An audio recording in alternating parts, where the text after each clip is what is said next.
visions the snow bunnies have on our women is snow bunnies will find a dusty brother and see his skill, his talent, you feel me? Yeah. Invest in him in college. And by the time he become a multi-millionaire at 35, she been... Because... Why he gotta say dusty? Like, why are you disrespecting your own people just because they're up and coming in their life? They ain't gotta be dusty. Stop with that. Well, he's not really disrespecting them. I know. He's saying that they don't have anything, and that in fact the whole point of this video is that there's nothing wrong with that. So he's not making fun of them. He's saying that no, you don't have anything. I know. Everybody starts from somewhere. But the thing is, just like when we say certain things, we tend to give life to it in a way that we shouldn't. Basically, don't speak in the manner of which you don't want to be talked to about, because other people are going to try to use those same terminologies and stuff like that against us, and it's just like in a disrespectful manner. That's what I'm just saying. I guess, but being dusty is not a black thing. That's not also it's a broke thing. Yeah, is what he's really talking about. Okay, fine, fair enough.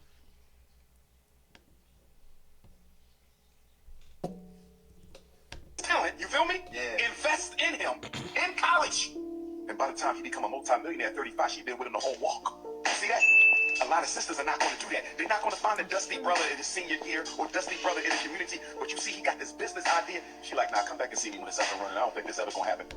Yep. Yeah, that is true. However, there are plenty of women, all women from different colors, shapes, and sizes and everything like that still want a man who's already pre-built and already comes with their things, rather than being with them and building with them and working with them. Yeah, that's to that point.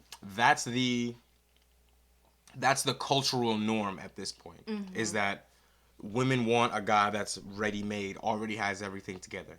And if he doesn't, they look down on you. As you said, they call you dusty. Yeah. They say you don't got nothing. I need a man who has everything together. I don't need a man that's just out here trying to make it. Mm-hmm. And then yet, when they try to go for the men who are already made and they already have a girl, whether she's white or not, I don't necessarily agree with Dr. Umar on that point. But whether she's white or not, they have a girl already who's been down with them the entire time. They don't intend on leaving her no matter what you do. Mm-hmm. And you're like, well, they'll find something to say about the girl. And if she's white, then that's one thing that they'll use. Mm-hmm. And they'll say, oh, well, you are a white girl, this, that, and the other thing. Well, she's always been with me. Mm-hmm. And she ain't with me for my money because she was with me before I had any money. Mm-hmm. And before we even knew I would make it to anywhere. Mm-hmm. Now, let's also add on that the predatory behavior doesn't just start when you're chasing after a 35-year-old man that's already made. Mm-hmm. Predatory behavior can start when you are some of these same white girls in college, mm-hmm.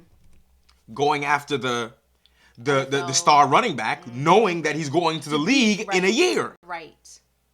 And so, of course... It's already promising, so they're going to be with them anyway. Right. So, of course, you're his man. Of course, you know that he goes to the league even for a couple of years, you're going to be millionaires. Mm-hmm.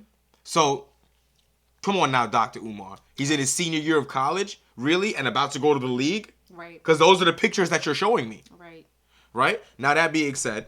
Now, you can talk about LeBron and his wife. Right. They've been together the entire time. Before even college. High school. That being said, everybody knew LeBron was going to the league in high school, and LeBron didn't go to college. Interesting. He went right to the NBA. Samuel Jackson, him and his wife, been together before even acting. Yeah, there are plenty of examples of this, where you have black women who have been with their black man the entire time, and they built up with him. Mm-hmm. I don't necessarily think that it's a black-white thing in this scenario in terms of how women behave. Correct. I think it's a general cultural narrative that's being pushed at this time on the using the internet.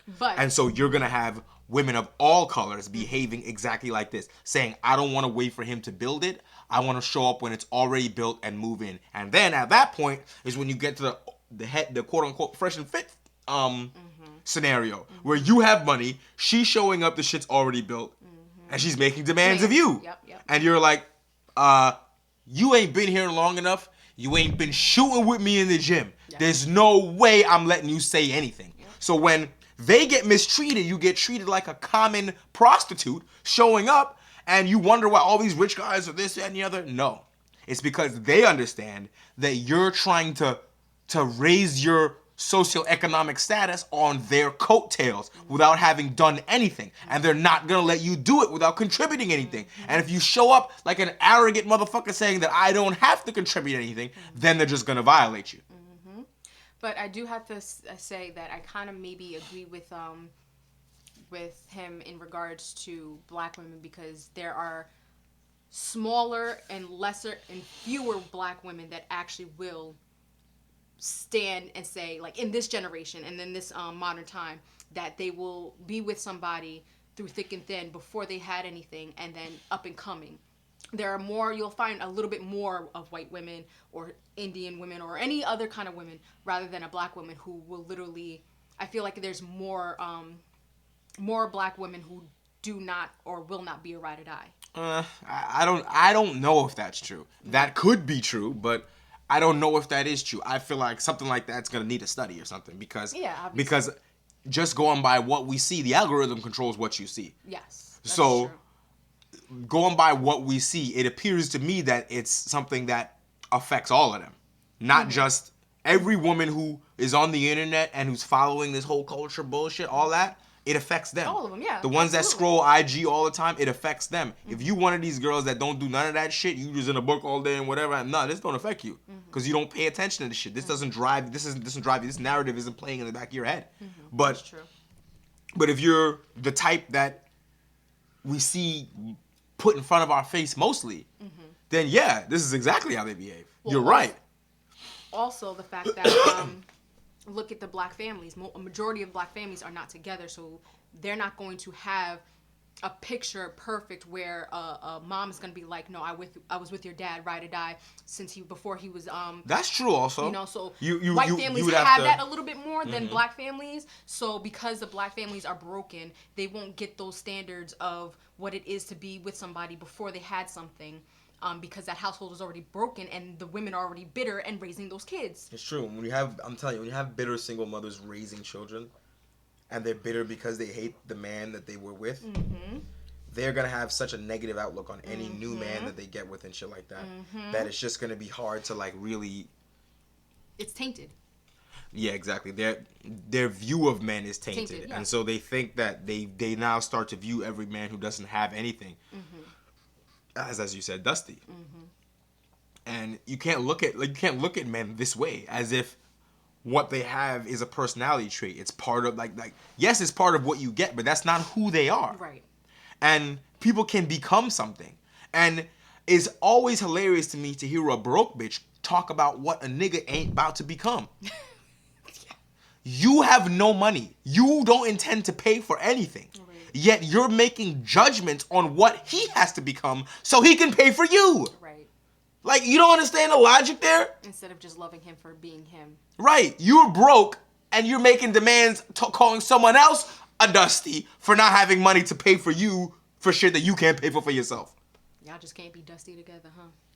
Of course not. Y'all can't be dusty together and work and work to remove the dust. No, y'all can't work to wipe the dust off together. No. Y'all don't want to do that. You want him to do it himself and then bring a pressure washer for your dusty, sexy red ass, right? It's nasty work out here. Nasty work. If you want the man of your dreams, sometimes you can find him by helping him become that. Yep. As opposed to trying to snatch one who's already made, who's only gonna look down on you as a fucking hanger-on. Yep. Facts. And be demanding of his own means that he created in the first place. Right. Stop fucking begging.